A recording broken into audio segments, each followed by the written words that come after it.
Hace un montón queríamos entrevistarlo en pandemia cuando era gobernador, pero telefónico, está trabajando siempre, recorriendo la provincia, nunca un relax parece, ¿no? Nunca colgamos.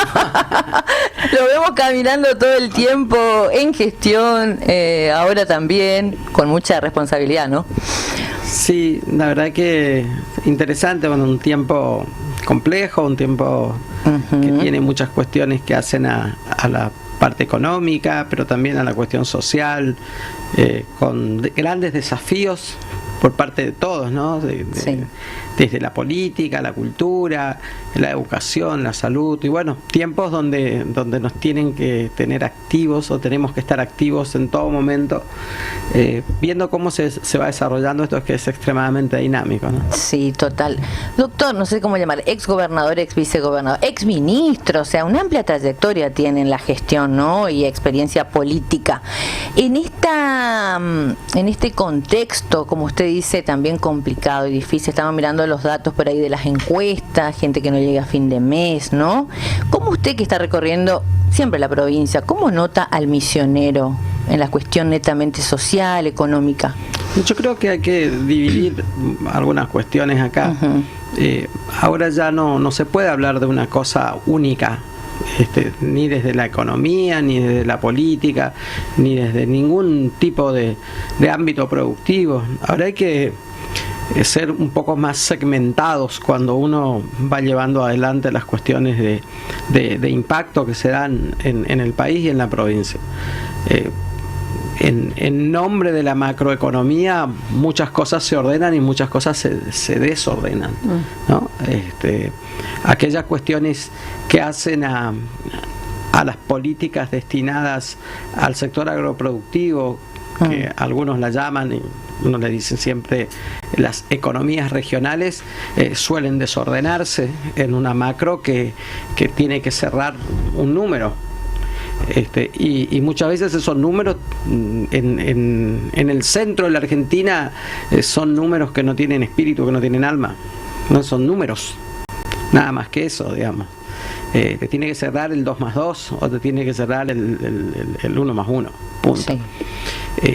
Entonces esa macroeconomía que te ordena algunas cosas, hay otras que se resienten y mucho si no tienen una atención más acabada en lo que hace a su problemática. Y eso es lo que hoy está pasando con las economías regionales, lo que está pasando con las pequeñas y medianas empresas en las provincias, ¿no? Cuando vos mirás el eje de desregulación, pero a su vez de atención de la macro, hace que hoy tengas una crisis en el sector yerbatero muy importante, porque esa desregulación no, digamos, la crisis yerbatera no impacta en la macroeconomía de la Argentina, pero sí impacta en la economía de la provincia, pero no en la economía del gobierno. Impacta en la economía de todos, porque hay menos ingresos de recursos, hay menos plata en el sector productivo, hay menos posibilidades de consumo, hay menos posibilidades de compra de bienes.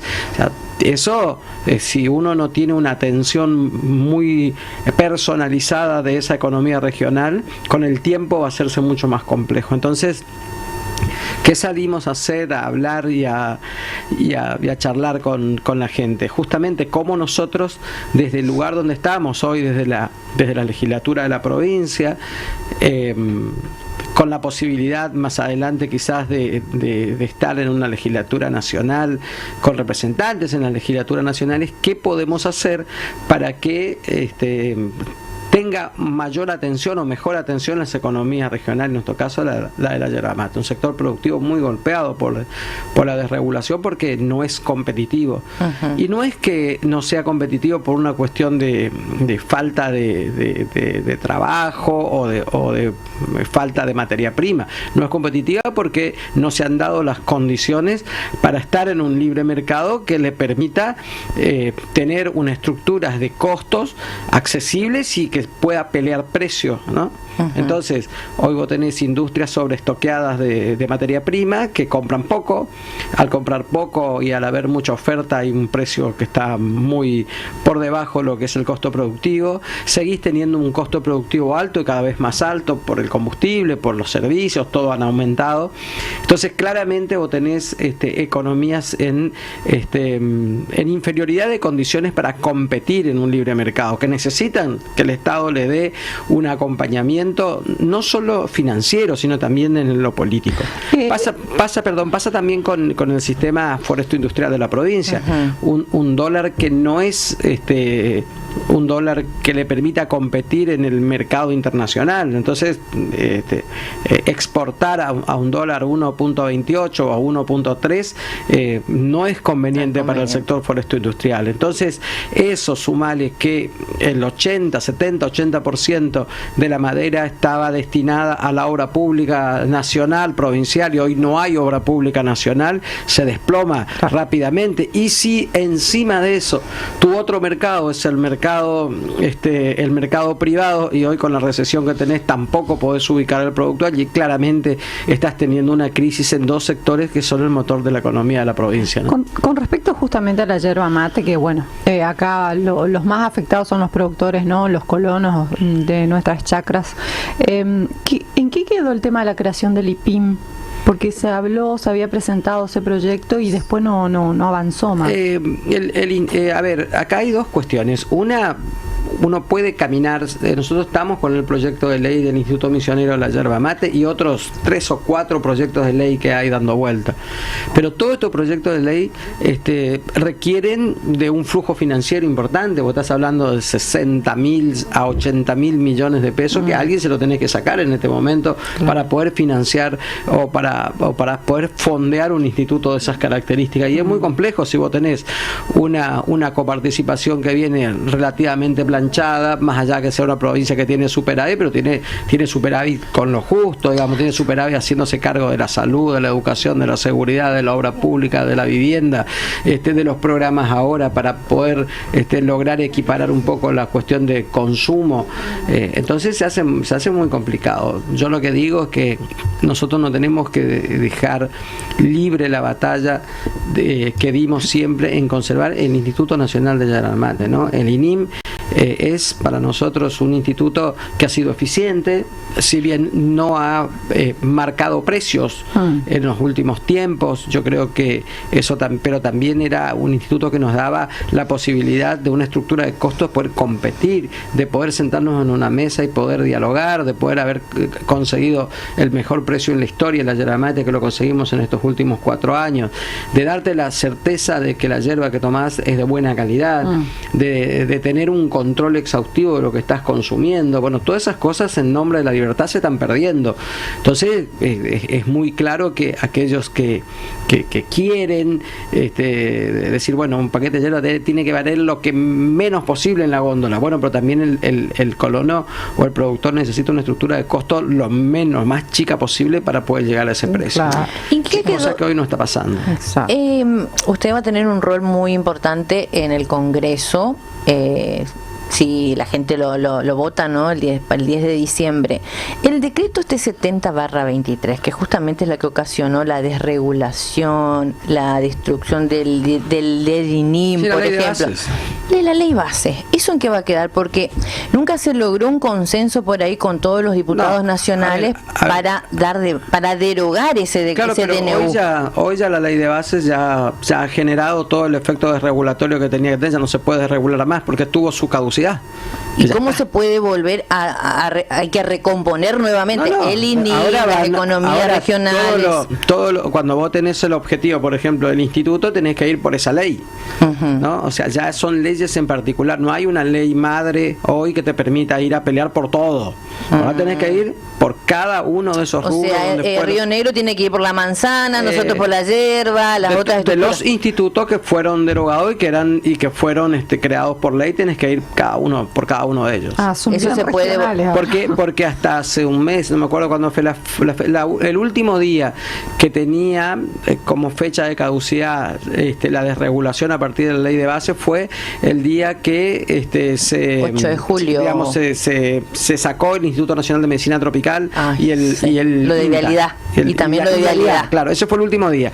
Esos institutos fueron derogados el día anterior o las horas previas a que la ley ya quede sin efecto. Ah, claro, entonces ahora hay que recomponer de a uno, sería. Ahora vos querés recuperar vialidad, tenés que ir por un decreto, por una ley que vaya por ahí. Tenés que por lo menos hasta el 2027, porque si cambia el gobierno puede volver a trabajarse nuevamente para reestructurar. Hay que discutir. Hoy tenés que volver a discutir todo. Tan fácil desarmar todo y volver a discutir. Sí, claro. De nuevo. Qué bárbaro. Después es complejo, claro. Usted fue gobernador en la pandemia, la verdad que le tocó o sea, porque siempre decimos, Pasalaco le tocó Macri, la cosa no está fácil, a usted le tocó pandemia, y ahora Pasalaco a Milei. Digo, las políticas más allá de las personas, ¿no?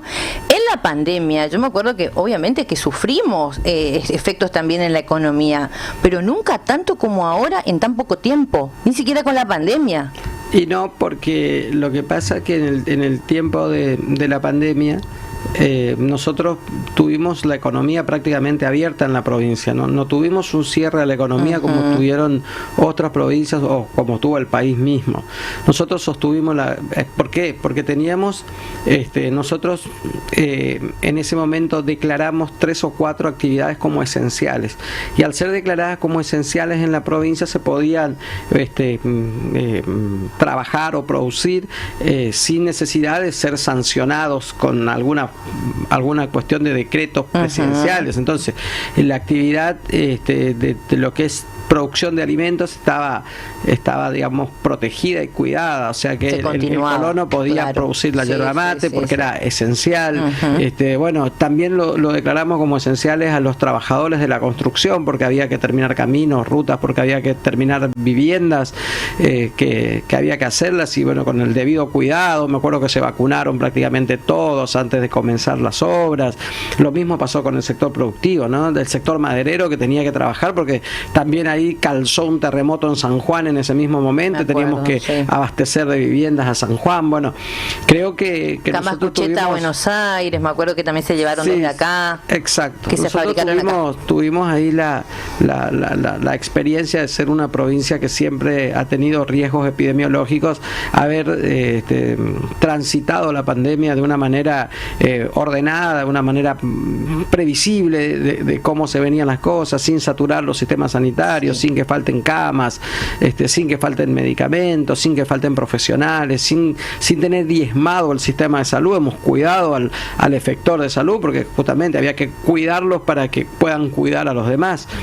Y creo que eso le dio a la provincia, el cierre de la frontera fue fundamental para fortalecernos y demostrarnos que nosotros podemos por sí solos generar y construir una oferta diferente, y la construimos, y después que se abrió el puente fue un boom de gente que se venía, porque por ejemplo acá en Posada teníamos los mejores servicios gastronómicos, teníamos los mejores lugares para pasear, teníamos los mejores lugares para salir. Bueno, creo que eso es una fortaleza también, pero a su vez también es una decisión política que en su momento fue muy difícil, pero que cuando vos mirás con el diario del lunes fue acertada, ¿no? Sí, fue muy acertada, pero yo también veo que había un gobierno, pese a todas las críticas que recibía Alberto Fernández, y mandaba la plata a las provincias. Eso es lo que nos está notando ahora, que ahora la provincia como que está sola, digamos, haciendo frente a un ajuste feroz que llevó el gobierno nacional, con la coparticipación, como usted decía, la obra pública, viviendas, eso, hasta en pandemia había misiones, porque también había un Estado nacional que mandaba plata. Sí, siempre estuvieron en deuda, pero mandaban. Son políticas diferentes, uno debe entenderlas, y es cierto, Misiones, más allá de que uno sabía ya, porque esto se dijo, no es que a uno lo sorprende que se iba a quedar sin financiamiento de salud, se iba a quedar sin financiamiento de educación, se iba a quedar sin financiamiento para la obra pública. Esto se dijo, esto a nadie debe sorprender. Lo que pasa es que nadie creía que esto se iba a dar, ¿no? Entonces, pues muchas veces la política va por un lado y lo que cree la gente va por otro, y a veces cuando las cosas se dicen y se cumplen, la gente se sorprende. Entonces, esto se dijo y esto se cumple. Y se está cumpliendo. Hay algunas algunas cosas que no, que vas a tener dólares en el bolsillo, no se está cumpliendo, porque bueno, seguimos teniendo pesos todavía, pero bueno, capaz que más adelante tenga que se iba a estallar el Banco Central, eso lo iba a sacar, y el Banco Central es la palanca del motor económico de lo que es el proyecto económico de la Argentina. Bueno, esas cosas se dijeron y se fueron para otro lado, pero las otras cosas se dijeron se están cumpliendo. Entonces hoy mucha gente se sorprende porque, como decís, no hay obra pública. Entonces el sector maderero dice, bueno, pero ¿y a quién le vendemos nosotros? Y bueno, no sé, pero ya te dijimos que no iba a haber obra pública. O sea, vos tenías que haber pensado que eso iba a suceder. Ay, totalmente. Entonces, nosotros decíamos lo mismo acá, no podemos creer claro, pero uno esos tiene sectores. Pero uno tiene que ser sincerarse con esto. Uno tiene que dar la derecha a lo que hay que darle la derecha. O sea, si a vos te dijeron que eso se iba a hacer así y están haciendo así, tienen razón. No tenés por qué criticarlo, porque la mayoría de los argentinos decidieron ir por este camino. Pasa con los comerciantes acá y se nota muchísimo. Sí, claro. Que también se quejan mucho, pero bueno. Sí, pero yo siempre pongo un ejemplo. ¿Cuántos ministros nacionales vinieron en prácticamente 1 año y 8 meses a la provincia? Ninguno. Entonces muy pocos pueden llegar a saber qué problemas vos tenés. Entonces yo creo que el rol que le compete hoy a quienes tienen la responsabilidad de estar más tiempo en Buenos Aires, que son los diputados y senadores, tiene que tener un rol mucho más activo llevando nuestra problemática. Totalmente. O sea, tenés que ir con la mochila, con la carpetita y empezar, porque no van a venir. No vinieron en 1 año y 8 meses, no van a venir. Salvo para las elecciones, que venga alguien a levantarle la mano a alguien, pero no vienen a preguntarte qué pasa con la hierba, qué pasa con el té, qué pasa con la madera, qué pasa con el tabaco. Aparte no hablan de esos temas tampoco a propósito, para no instalarlo, y todo el mundo sabemos qué está pasando. Le escuché a usted el otro día en una reunión política donde hablaba justamente de esto, ¿no? Porque usted tiene una formación médica, por supuesto, pero también política a lo largo de todos estos años, y que decía, a partir de ahora también tenemos que hablar en otros términos con el gobierno nacional, que cada voto del diputado nacional sentado en sus bancas, votado por el pueblo de Misiones, va a valer y se van a sentar en otros términos. ¿Por qué? Porque la coyuntura también llama a que se pongan freno a algunas cosas, se mejoren otras. A ver, cuando vos iniciás un mandato, esto se da en todos los ámbitos, municipal, provincial y nacional, vos necesitas contar con todas las herramientas para llevar adelante tu programa de gobierno. Sí. Porque tu programa de gobierno fue expresado y la gente lo ha aprobado, por eso te votó. Entonces nosotros desde las provincias, los municipios, debemos garantizar que ese programa de gobierno se ponga en marcha. Eso fue lo que hicieron todas las provincias argentinas durante 1 año y medio. Le han dado las herramientas al gobierno nacional para que el gobierno nacional ponga en práctica todas las medidas que considera necesarias. Perfecto.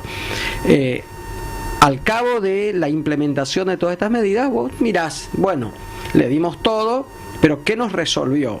Y todavía nada, porque tenemos problemas con la hierba, problemas con el té, problemas con la madera, problemas en la obra pública, problemas con la vivienda, problemas con... Bueno, ¿son problemas de la nación o son problemas de la provincia? Son problemas de la nación y son problemas de la provincia. ¿Hasta dónde lo puede resolver la provincia? Hasta acá. Bueno, ¿qué necesito? Así como, por ejemplo, el día sábado el presidente anuncia una disminución de las retenciones para los grandes pools de siembra, también la hierba necesita un gesto, porque también son argentinos y porque también son patriotas de labrar y cultivar la tierra. Entonces también el sector forestal que planta el arbolito necesita un gesto, porque también son patriotas, también son argentinos, son misioneros, pero también son argentinos. Somos argentinos, sí, entonces ahí viene el concepto de reciprocidad. Bueno, a partir de ahora vos vas a necesitar el acompañamiento para que se instale una empresa en Chubut o en Santa Cruz o en Mendoza, y necesitas el voto de este legislador, sí, pero yo necesito que vos me des una mano con ayudar y acompañar al sector productivo de mi provincia. Entonces, va por va. O sea, eso se llama reciprocidad. Hasta ahora fue todo delegado, no fue recíproco, ¿no? Pero creo que esto es típico y lógico de cuando vos iniciás una gestión y vos le das a aquel que fue electo por el pueblo todas las condiciones para que pueda gobernar. Y después te sentás y mira, decís, bueno, a ver, ¿hasta dónde me benefició? Bueno, benefició con la inflación baja, perfecto, estamos bien. ¿Benefició con la cuestión impositiva? No. ¿Benefició con la cuestión del combustible? No. ¿Benefició con las cuestiones de las economías regionales? No. Bueno, entonces vamos a sentarnos a hablarnos dos términos. Exactamente. O sea, es lo que también la gente tiene que saber, porque porque por ahí en la opinión pública se generó como que todo eran lo mismo, los renovadores, la libertad avanza, o sea, como, bueno, y eso está bueno que se escuche de usted y de todos. Por lo menos en lo que hace a mí, yo no soy ni de un lado ni del otro, digamos, tengo la responsabilidad de mirar objetivamente lo que está pasando, y si yo miro objetivamente lo que está pasando, a nadie le tiene que incomodar, porque no soy un tipo de los extremos, no soy una persona que se fanatiza ni con el de izquierda, ni con el de derecha, ni con el del centro. Yo me fanatizo con las necesidades de mi pueblo, y esas necesidades son las que voy a llevar adelante, y alguien me tiene que ayudar a resolverlas, porque también el voto nuestro sirvió para resolver algunos problemas de otros. Totalmente. Entonces también necesito que los otros nos ayuden a resolver nuestros problemas. Lo que sí se diferencia siempre es justamente que se están en las antípodas con respecto a la gestión provincial, porque todos los que por ahí militan esto de que hay que poner motosierra a la salud pública, siempre y cuando te digan sí, pasá en el hospital público, de acá por ejemplo, ¿no? O en las escuelas públicas, o el transporte, el boleto de transporte para las familias. Eso hay que tomar conciencia, que son decisiones políticas, si bien hay una ley, pero fueron decisiones políticas llevadas adelante, que no pasan en otras provincias, y que un Estado nacional solamente quiere como premiar o favorecer a los privados. Y todos tenemos que tomar conciencia que necesitamos del Estado, de la presencia fuerte de un Estado presente, porque todo bien hasta que le pase a uno, ¿no? Entonces, eso hay que, digo yo siempre, hablar de estos temas, porque es generar conciencia hasta en aquellos que por ahí en TikTok miran algo, la libertad, pero Dios no quiera, después terminan en un hospital público, ¿no? Y atendido por profesionales del Estado. Sí, pero eso pasa en muchos niveles, porque hoy, digamos, hay prácticamente una sociedad que hasta mira al conflicto como una oportunidad de tener, mira al conflicto como una oportunidad. Vos tenés conflicto con ella, entonces si a ella la atacan, para vos es una gran oportunidad. Ay, eso es horrible. Pero es horrible eso, estamos ante un sistema de vida en conflicto diaria. La sociedad está en un conflicto diario. Y vos ves, y lees una docente que habla de un falcón verde para poner los zurdos adentro. O sea, creo que no estamos ante cuestiones que son por lo menos equilibradas, ¿no? En la vida diaria, y mucho más de aquellos que tienen responsabilidades políticas e institucionales, o que tienen responsabilidad de estar frente a la opinión pública, o a niños o a jóvenes. Totalmente. Entonces creo que no se puede ir contra todo y sobre todo, y uno debe tener equilibrio en estas cosas, debe ser racional por sobre todo, debe siempre, más allá de las oportunidades que le da la política de estar en uno u otro lugar, y que puede alzar una voz crítica. La voz crítica tiene que ser conducente a que esa crítica te permita construir una solución para alguien, ¿no? O sea, si vos criticás, yo no critico al gobierno nacional, yo lo que digo es, esto se tendría que hacer mejor, pero no estoy para nada diciendo está mal. No, está bien cosas que se puedan hacer, pero lo que yo pido es que tengamos que hacer algo por esto que todavía no se está haciendo. Totalmente. Que es muy diferente que el fanatismo. El fanatismo nunca ha sido un buen consejero de nadie. No, pero yo lo que noto también, no sé, en la Argentina, estos extremos, ¿no? Ganó el extremo. Pero estos extremos siempre estuvieron, pero siempre ahora es como que muchos lo dicen. Lo que pasa es que con el advenimiento de las redes sociales, del mundo globalizado, de las redes, del Twitter, del Instagram, del Face, del TikTok, de todo lo que se da, de esta comunicación, del stream, hoy tiene mucho más llegada, tiene mucho más punch. Sí. Pero siempre hubo, siempre. Yo he criticado a gobiernos anteriores también, el fanatismo hacia algo, y la idolatría fanática de que no les permite mirar otra cosa. Y yo creo que la sociedad debería ser mucho más en esto, crítica constructivamente, pero a su vez también debería pararse en el medio de las cosas y poder discernir, ¿no? Y poder aceptar una crítica, o hacer una crítica, y siempre que sea para la construcción Siempre, va a ser buena. Claro, total, siempre y cuando haya del otro lado alguien escuchando. Totalmente. Pero acá no se escucha a nadie Y directamente. lo que pasa es que también uno tiene que ver ahí si la política no se puso tapones en los oídos en estos últimos Es años, y hace que la gente sí. tenga que gritar un poco más. Creo que sí, el todos debemos resultado. hacer un mea culpa de todo esto, ¿no? Exactamente. Sí, yo digo siempre eso. Evidentemente la gente está mirando otra cosa y uno por ahí que está informado, que piensa que esa es una realidad, pero después no notamos Totalmente. otra realidad. Se vienen las elecciones de octubre, ¿no? Sí. Candidato a diputado nacional, está recorriendo toda la provincia, como bien decía, y ya marcó una postura de cuál va a ser su impronta, ¿no? Llevada adelante en el Congreso de la Nación. En estas elecciones provinciales se dieron resultados de tercio, primera vez en Misiones, ¿no? ¿Cuál es su mensaje para que la gente, porque mucha gente no fue a votar, que yo creo que son votantes de la Renovación, ¿cómo le convoca a la gente que todavía no está convencida, si bien falta para octubre, pero cómo lo convoca, por qué tiene que apoyar a la Renovación nuevamente en estas legislativas nacionales? Yo entiendo que hoy nosotros comenzamos a discutir cuestiones de fondo, no cuestiones de forma. Las cuestiones de fondo de las que estuvimos hablando recién, sí, de cómo uno debe encarar con mucha responsabilidad un tiempo también difícil que se viene para la Argentina, que son los 2 últimos años de gobierno, ¿no? Más allá que se renueve o no de un lado o del otro, pero son 2 años que van a ser complejos, son configuraciones que se tienen que dar en las diferentes cámaras con personas que vayan a defender las cuestiones que hacen a los intereses de los misioneros, en este caso, con planteos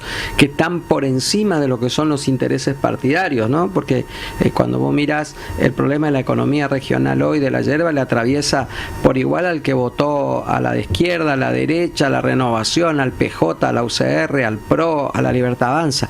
Todos tienen el problema de un mal precio. Sí. Entonces, aquel que sea electo tiene que elevarse, ¿no? Tiene que estar por encima del mandato partidario y estar pensando y votar pensando en que lo hace en beneficio de su pueblo y en beneficio de su gente. Creo que aquel que sea pequeñito en pensar que solamente el espacio político puede determinar el futuro de él mismo en esa banca, va a ser muy negativo. Por eso lo que buscamos es, y en mi salida, que las hago siempre, nunca he dejado de recorrer la provincia, lo que pasa es que ahora, bueno, tiene mayor visibilidad, porque también hablo de política. Creo que este es el tiempo donde el legislador o el candidato al legislador debe comprometerse y darle certezas a su pueblo de lo que va a hacer en donde se siente. Si yo te digo que voy a defender la universidad pública, la tengo que defender. No puedo ir allá a votar otra cosa por un mandato partidario o para hacerle un bien a alguien que me pide, sino que el mandato es de la gente. Después que terminan las elecciones, todos debemos trabajar para resolver estos problemas, que no son problemas de un diagnóstico personal, sino que son un problema de diagnóstico de la economía de la provincia. Nadie te puede decir hoy que el productor yerbatero está bien. Nadie, ni el libertario, ni el renovador, ni el peronista, ni el radical, ni el del PRO. Ninguno te puede decir que el productor yerbatero está bien. Ninguno te puede decir que la forestoindustria está bien. Bueno, el día que tengan en sus manos o que tengamos en nuestras manos leyes que favorezcan a ese sector, hay que apoyarlos y hay que acompañarlos. Exacto. Y el día que tengamos leyes que vayan en contra de ese sector, hay que votarles en contra de las leyes que van en contra de nuestro sector productivo. Bueno, creo que ese es el compromiso y por eso salimos a hablar con la gente, porque muchas otras campañas se van a hacer desde las redes, en nombre de o en el candidato de. Yo la verdad que van a importar candidatos también, otros de Buenos Aires vienen a ser candidatos a cada una. Por eso uno en esto debe ser sincero con la gente, y después si la gente te vota o no es otro cantar, ese ya es otro tiempo, ¿no? Porque por ahí hay alguien que es más famoso que el otro, porque le gusta más la cara que el otro, porque no quiere más que el otro, bueno, pero eso ya es una definición. Ahora, yo tengo que estar con la conciencia tranquila como lo estoy desde todo este último tiempo, cuando le dije al sector productivo, va a pasar esto y pasó. Yo me acuerdo. Entonces tengo la conciencia tranquila de haberlo dicho, no es ir en contra, pero decir, lo dije. Porque y era bueno, el plan económico entonces, que ¿ahora qué hago? Ahora salgo, camino y hablo y le digo, miren, yo voy a hacer esto, pues si no me votan y pasa otra cosa, bueno, problema al que votaron tendrá que responder. Entonces, mi idea es sentarme con todos los sectores y ojalá que todos los que tengan oportunidad de ser candidatos a legisladores nacionales de los diferentes partidos puedan sentarse con todos y hacer ese compromiso.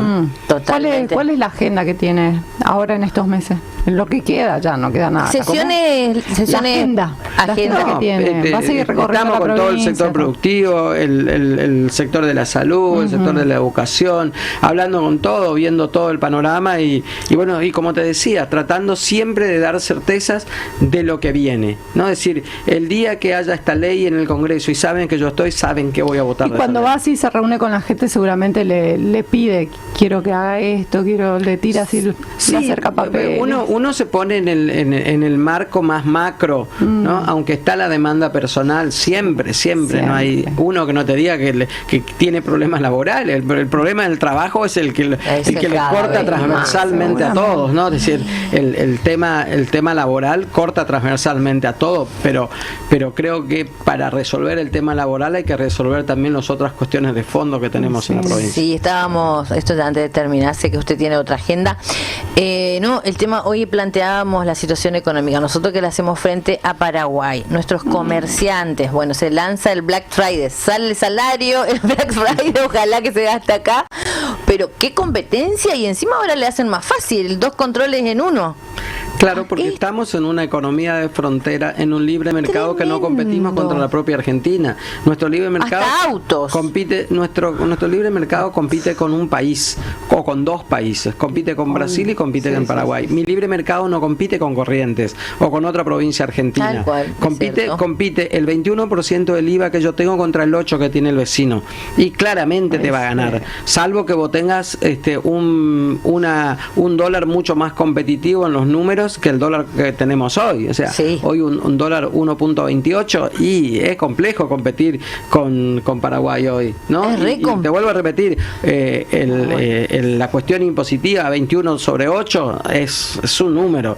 Y otra esto también para desmitificar, ¿no? Esto que instalan los opositores acá en Misiones, la aduana paralela. Pero ¿de dónde va a sacar plata para después te piden más aumento del salario del empleado público? Misiones tiene, a ver, yo el otro día escuchaba algo que estaba muy gráfico. Justamente lo escuchaba de un periodista que cuando le hablaban, hubo a un candidato que le decía, sí, porque la aduana decía, bueno, perfecto, a ver, decime qué es la aduana paralela para vos. Claro. Y no, porque te cobran.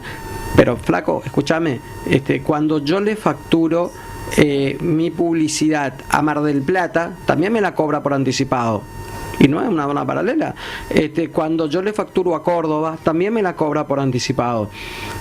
Y el peso de ingreso bruto de la provincia es de 4,5, cuando hay otra provincia que tienen 5,5, mucho más alta que la diferencia es que Misiones la cobra. Y hay muchas otras, por ejemplo, a ver, cuando vos mirás cuánto es el peso de coparticipación de Misiones sobre la recaudación, 49-51. O sea, mitad y mitad de plata. Cuando vos mirás Corrientes es de 70-30, o sea, 70 recibe de plata del gobierno nacional y 30 de lo que ellos producen. Nosotros recibimos casi 50 de lo que producimos y 50 de lo que nos manda el gobierno nacional. O sea que nosotros pagamos los sueldos con lo que recaudamos acá. Porque el peso de la masa salarial de la provincia está en 39 y nosotros recaudamos 49. ¿Me explico? Sí, y el resto es lo que viene por coparticipación federal. Formosa es una provincia 80-20. 80 reciben de coparticipación federal y 20 es lo que produce como provincia. Chaco es exactamente lo mismo. Santiago del Estero es exactamente lo mismo. Entonces, somos una provincia que por eso también decimos que el día que se trabaje sobre el famoso super IVA y todo eso, Misiones es la provincia que está con mejores condiciones para poder implementarlo. Y casi tuvimos zona franca. Y se lograron muchas cosas con la zona franca, pero igual si salía sacaba, seguro. No, pero ahora, yo decía esto porque instalan un discurso que, si bien en las redes sociales pega mucho, hay que hablar de este tema, hay que contarle a la gente todo el tiempo, contarle nuevamente, porque ellos instalan un discurso, un fragmento, y eso queda muchas veces, y dicen, che, Misiones tiene más impuestos que las otras provincias, Milei va a sacar todos los impuestos. Mentira, Milei no sacó ningún hasta ahora impuesto. que puso más impuestos. Claro, volvió el del IVA, más IVA, todo eso. El IVA que estaba exento de la canasta básica volvió, el de los sueldos, digamos, volvió, que no estaba. O sea, hay varios impuestos a las ganancias, que volvieron en esta era. O sea que por eso no hay una disminución de los impuestos, al contrario, ¿no? El impuesto a los bienes personales volvió de nuevo, o sea, no estaba en cero. Ahora se paga impuesto a los bienes personales, ahora se paga el IVA de los fideos, como te dice, que antes no se lo pagaba. Todo en nombre del equilibrio fiscal y del déficit cero. Pero bueno, hay que ver un poquitito, esto es una matriz de discusión y estos son los temas que hay que afrontarlos y que hay que discutirlos en el Congreso Nacional. Totalmente, para que la gente sepa, hay provincias que todavía ni siquiera pagaron aguinaldo, o sea, sí, claro, no pagaron aguinaldo o lo pagan en cuotas, o sea, acá ya se cobró hace rato, los sueldos se pagan en tiempo y forma, con un pequeño aumento. La inflación dicen que yo no creo en esa inflación 1.6%, porque los alquileres te suben, las tarifas, etcétera, el combustible, pero bueno, la provincia en eso cumple, y yo creo que por eso también la gente sigue confiando en este proyecto, ¿no? Por ahí seguramente tienen está bueno, porque estamos en la democracia, algunas críticas, no están por ahí muy conforme con otros nombres de la lista, pero con ustedes otra cosa, pero eso es la democracia también, ¿no? La discusión hay que darla siempre. Totalmente. Gracias, doctor, por haber venido a Más Voces. No, por favor, muchas gracias a ustedes.